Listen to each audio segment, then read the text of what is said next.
Chapter 14. A Little Chat. Jim couldn't see where Nate was going.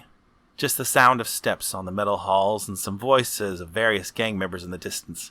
Diane was supposed to be watching the room, but for some reason she was missing.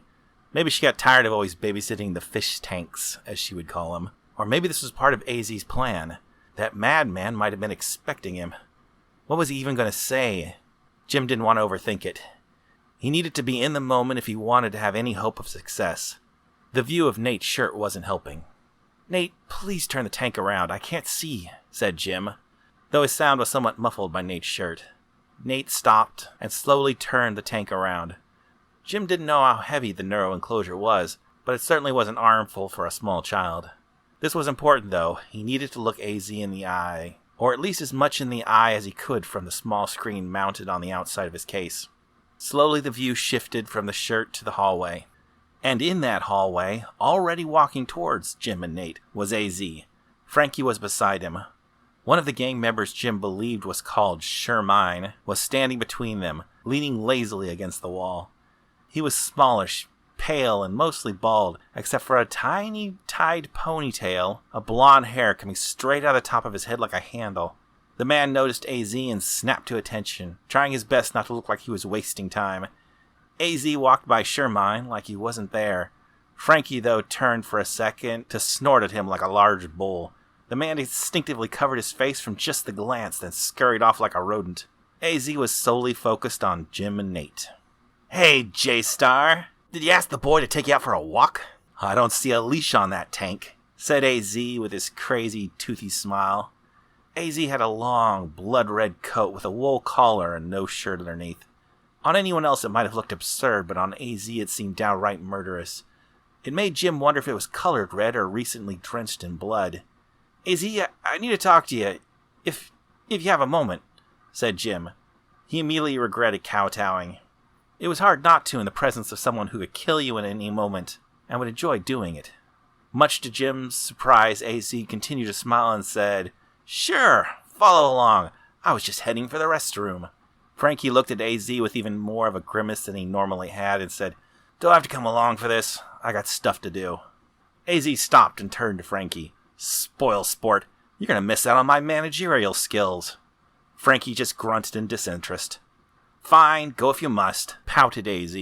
Then he spun back around to Nate and Jim and said, "Come along, kid." AZ seemed extra peppy that day. He did have a lot to be happy about, Jim supposed. Some of the wealth Jim had helped them obtain was beginning to show on the ship. It wasn't like anyone was cleaning more than usual. The place was still filthy, but with new and expensive items now dotting the halls. Every gang member they passed seemed to have new clothing. Even the insane red coat AZ wore was new. This was good. If they were wealthier because of Jim, he'd have more pull within the organization. Maybe he wasn't pressing his luck asking for a favor. Jim was so distracted by the new signs of wealth he failed to notice where AZ was leading them. "I know what you're going to say, J-Star. You're not in love with the delivery boy plan, right?" said AZ as he strolled through the halls. Just then they passed by a room and Jim swore he could hear a pinball machine being played inside. Yes. It's just I think Sarah might not be, the best fit for the job," said Jim, trying extremely hard to be tactful with AZ. "Oh, yes. Fiery Sarah. She is something, isn't she?" said AZ. Just then Jim noticed that Nate was falling further behind by the moment. AZ turned and said, "Come on, kid, keep up." It was just then that Jim saw a familiar mural and all at once realized where they were headed. It was little wonder Nate was falling behind. They turned the corner into a candlelit room that used to be just another bathroom on the ship, only this wasn't a bathroom anymore. It was more of an altar to what was left of Bobby. AZ strolled up to the candle-lined urinal. Front and center was Bobby's rotting and severed head. It stared off with one wide eye towards a vacant spot on the other side of the room. The other eye had fallen out entirely, resting somewhere in the bottom of the urinal.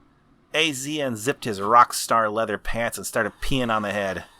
Is there anything better than a nice piss? Jim could tell AZ was trying to psych him out, and doing a great job of it. But Jim tried to remain resolute. He wasn't sure how well Nate was taking the horror show, but from the trembling of his view screen, he could tell it wasn't well. "Please, AZ, don't make Sarah do the driving. I don't think she's ready for it," said Jim. "Oh, and Rick is? Are you trying to say she's up to driving because she's a woman? That's sexist, J-Star. You know we're an equal opportunity operation, said AZ with a grin. Although at this point, all Jim could see was the bottom of AZ's head, Nate was starting to slump over with Jim's case.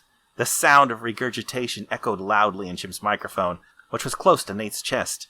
Jim was losing the conversation, and Nate was losing his ability to keep down his breakfast. Jim needed a good idea immediately. Then it hit him. We need Sarah for revivals. She was critical to reviving Rick. If we find any more neural encasements, I'll need her to help bring them back out of their comas, said Jim. Suddenly, Jim's case lurched forward and towards the ground. Nate managed to keep a hold of Jim, but not his breakfast, as a torrent of vomit shot over the top of Jim's case and splattered full frame in front of the camera.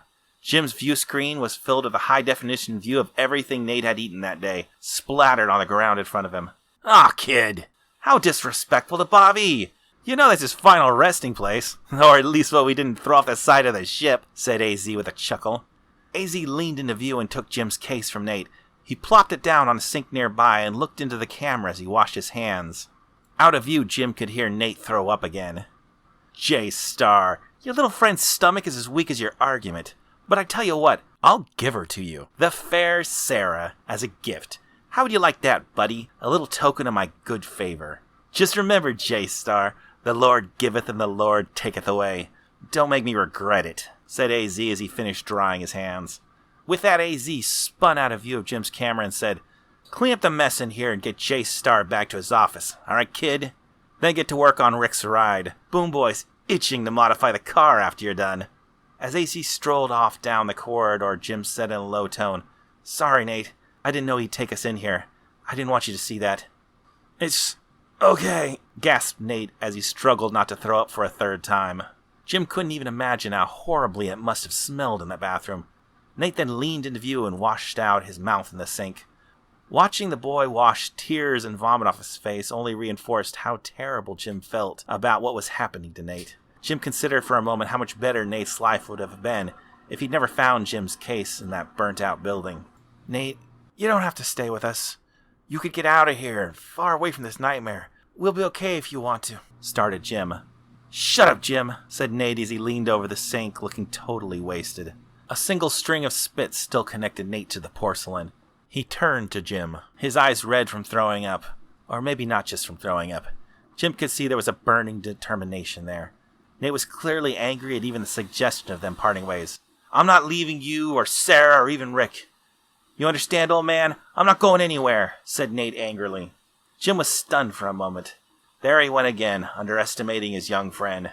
Jim smiled and said, "Sorry, Nate. I know you wouldn't leave us." "Damn right," said Nate as he pounded the sink with his small hand. It was the same hand that was missing a finger. Nate winced a little. Then he looked at Jim with a fresh, damp smile and said, "But it would be nice if you could help me with this cleanup." Jim and Nate laughed for a moment. Then Nate suddenly grimaced, waved his hand, and said, "God, it smells in here."